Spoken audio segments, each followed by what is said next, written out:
President. Let me start with the infrastructure deal, now law. The President signed Monday. Talk about what this means for small businesses and, more importantly, those minority business owners that struggle through this pandemic. Well, you know, a large part of the work that we have been doing as an administration has been focused on equity and equitable outcomes for any investment we make, because we know, and the pandemic actually highlighted, that there are disparities based on race.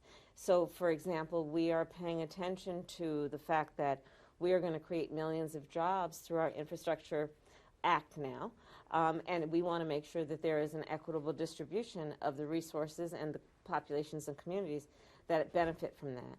So we will actually be tracking it. And I think that what's really important is to recognize that when you look at places like Columbus, Ohio, we are talking about an incredible amount of work that can be done, for which there are skilled workers, many of whom are being trained by labor unions such as the building trade, plumbers and the pipe fitters. And so we want to make sure that we get the resources to the folks so we can build up the skills and then build back up our country. We're talking about building and working. Let's talk about the inflation the U.S. is experiencing right now.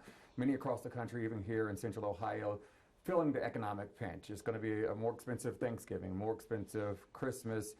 What is the administration doing to help? And can you guarantee that the new spending in this Build Back Better plan won't exacerbate the inflation problem that they're seeing? So the President and I are very, very, very much focused on what we need to do, dealing with the fact that the price of gas has gone up, the price of groceries has gone up, and we want to bring that down, including bring the cost of living down. You know, that's what inflation means.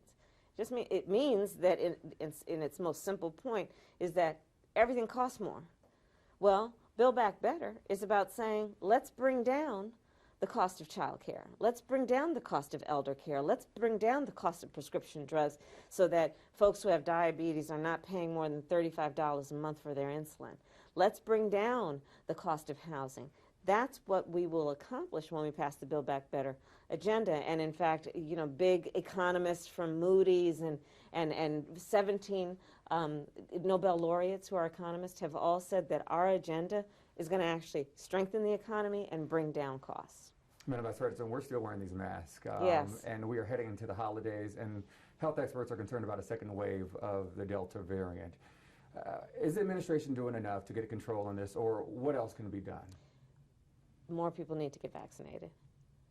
That's the bottom line. Look, the vaccines are safe, they are free, and they will save people's lives. And now, thankfully, children can get vaccinated, and we want to encourage every parent and every individual, get vaccinated. It will save your life.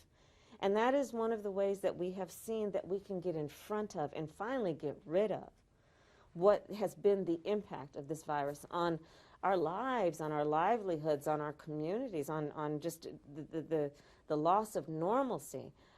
Parents who have had to go through so much in terms of what this means about their children's education. We are all ready to get beyond this pandemic, but we all have a role to play. And a big part of our individual responsibility is to do everything we can to be safe, to be healthy, and that includes getting vaccinated. Well, 8 months ago, you were tasked with the job of coming up with a solution for migration, immigration, border security. Many would say we're not where we should be a year later here. Would you agree or disagree with that, and any plans to go down to the U.S. border? So having been to the U.S. border, having been to Guatemala, having conversations that I've had with everyone from Boris Johnson of the United Kingdom to just yesterday talking with the Prime Minister of Canada and the President of Mexico, and having been in France last week talking with the President of France, we have got to deal with the fact that a big part of migration around the world, including what we are seeing here in the United States, has to do with people who are fleeing their countries of origin, either because they are fleeing harm or because they have no opportunities that allow them to satisfy their basic needs. So what we have to do is deal, yes, with the short-term issue of dealing with what's going on at the border. If we really want to be smart, we also have to be invested in what's going to be a long-term, not overnight solution, but is about dealing with the root causes of why people leave their homes. And that includes an investment in, for us as the United States, the region of the Western Hemisphere, and doing what we can to address the root causes of migration. And so that's what we're focused on. We're seeing great progress, but you can't just flip a switch, and it's going to take a little bit of time. I'm not sure